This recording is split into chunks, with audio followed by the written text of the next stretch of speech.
Hello student, ये हमारे BA 4 semester की साइकोलॉजी की क्लास है जिसमें हम लोग अब नॉर्मल साइकोलॉजी पढ़ रहे हैं।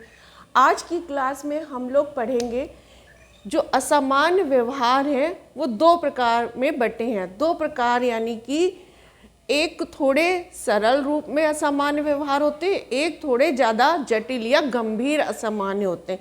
तो पहले उन दो का नाम समझ लेते हैं। दो प्रकार के हैं, साइकोन्यूरोसिस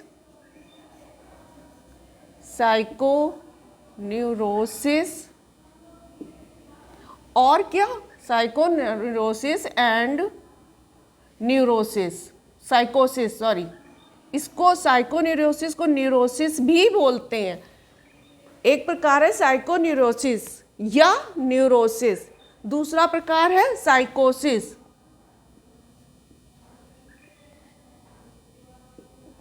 अब इसे हिंदी में भी समझ लेते हैं। हिंदी में इसको साइकोन्यूरोसिस को तंत्रिका ताप बोलते हैं, तंत्रिका ताप, ठीक। और साइकोसिस को क्या बोलते हैं? मनोविक्षिप्त।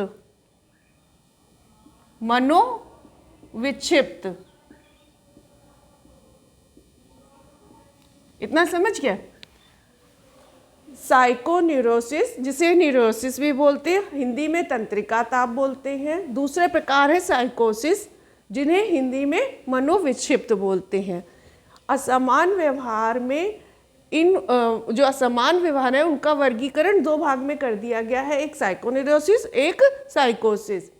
अब तंत्रिका ताप और मनोविक्षिप्त में अंतर क्या है? तो दोनों ही असामान्य व्यवहार, लेकिन तंत्रिका ताप वाले थोड़े सरल या थोड़े कम गंभीर, जबकि मनोविक्षिप्त जो व्यवहार है, असमान व्यवहार, वह बहुत ही गंभीर मानसिक बीमारी मानी जाती है। अब जो ये तंत्रिका ताप न्यूरोसिस से ही समझ आ रहा है, ये थोड़ी तंत्रिकाएं यानी कि जो हमारी नर्व्स हैं, नर्व्स में जब कुछ प्रॉब्लम होती है, नर्व से संबंधित जब कोई दिक्कतें आती हैं, वो सारी बीमारियां इसमें आती हैं। मनोविक्षिप्त में काफ़ी चीज़ें जुड़ जाती हैं। जो ये तंत्रिका ताप के असामान्य व्यवहार हैं, यही अगर इनका उपचार ना किया जाए तो क्या होता है, यह और गंभीर बन जाते हैं। तो इसलिए इनको यहीं पर उपचार करके हमें रोक देना होता है, जिससे कि यह मनोविक्षिप्त ना बन पाए। इतनी बात समझ आई? अब जो ये तंत्रिका ताप है, इनका उपचार संभव है। उपचार करने पर इनको जल्दी ही, शीघ्र ही आराम मिल जाता है, ज़्यादा लंबा समय नहीं लेते हैं उपचार में। जबकि मनोविक्षिप्त का जब उपचार किया जाता है तो इनके ठीक होने की संभावना उतनी अधिक नहीं होती है, क्योंकि यह काफ़ी गंभीर मानसिक बीमारी है। यह गंभीर मानसिक बीमारी है, ये लिख देते हैं,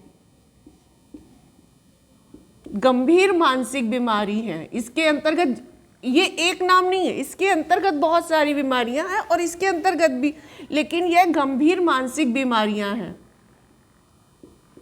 ठीक। इतनी बात समझ आ गई?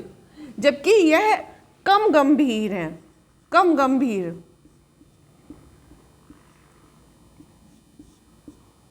गंभीर मानसिक बीमारियां हैं। अब इनके ठीक होने की संभावना, क्योंकि कम गंभीर है इसलिए अधिक है, और ये क्योंकि बहुत अधिक गंभीर है इसलिए इनके ठीक होने की मतलब होते हैं, लेकिन जो परसेंट है इनका वह बहुत कम है। और जो इलाज की या उपचार की प्रक्रिया है वह काफ़ी लंबे समय तक चलती है, और लंबे समय तक चलने के बावजूद भी एक बार मान लो ठीक हो गए, फिर दोबारा से इनके बीमारियां उत्पन्न होने की संभावना अधिक होती है। जो ये तंत्रिका तापी बीमारियां हैं, इसकी जो व्यक्ति इनसे ग्रसित होता है, जो ये असमान व्यवहार होते हैं, यह व्यक्ति दूसरों को उतनी अधिक हानि नहीं पहुंचाते हैं जितनी कि मनोविक्षिप्त लोग स्वयं को तो हानि पहुंचाते ही हैं और दूसरों को भी बहुत अधिक हानि पहुंचाते हैं, क्योंकि इनको इसका ज्ञान ही नहीं होता कि जो व्यवहार ये कर रहे हैं उससे लोगों को बहुत अधिक हानि हो रही है। अब ये तंत्रिका ताप के अंतर्गत कौन सी बीमारियां आती हैं, एग्जाम्पल ले लेते हैं। पूरी बीमारियां तो नहीं ले पाएंगे, तो कुछ एग्जाम्पल, जैसे सरल सी बीमारियां ही थोड़ी हैं, बहुत सरल नहीं है, है ना। एंजाइटी, जैसे एंजाइटी है ना, स्ट्रेस हो गया, स्ट्रेस हो गया है, कुसमायोजन या माल एडजस्टमेंट हो गया,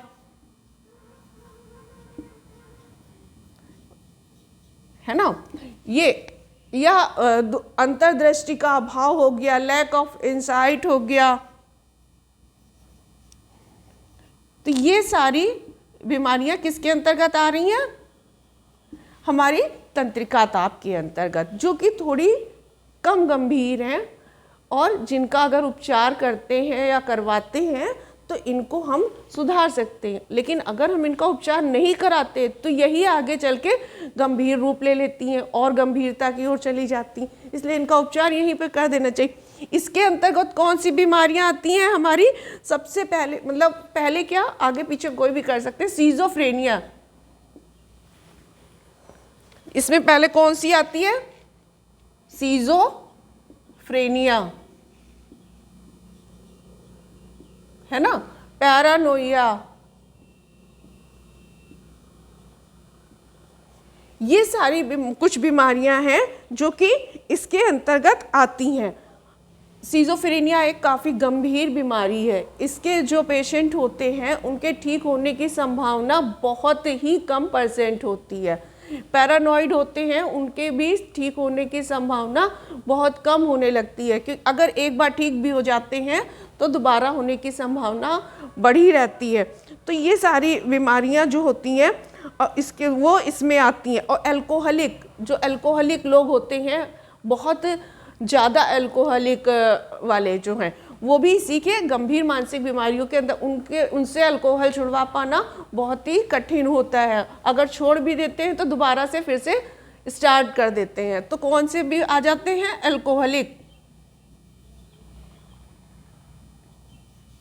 अल्कोहलिक। इसमें अल्कोहलिक वाले भी आ जाते हैं कि जो बहुत गंभीर रूप ले सकते हैं आगे चल के, फिर उनको छुटा पाना, उनका ये मदिरापान छुटा पाना या किसी भी तरह का नशा छुटा पाना कठिन हो जाता है, या छोड़ने के बाद भी कर लेते हैं। तो इस तरह से ये 2 तरह की बीमारियां। अब जो ये असमान व्यवहार हैं, इन व्यवहारों के पीछे के कारण क्या हैं, अगली क्लास में हम लोग ये पढ़ेंगे।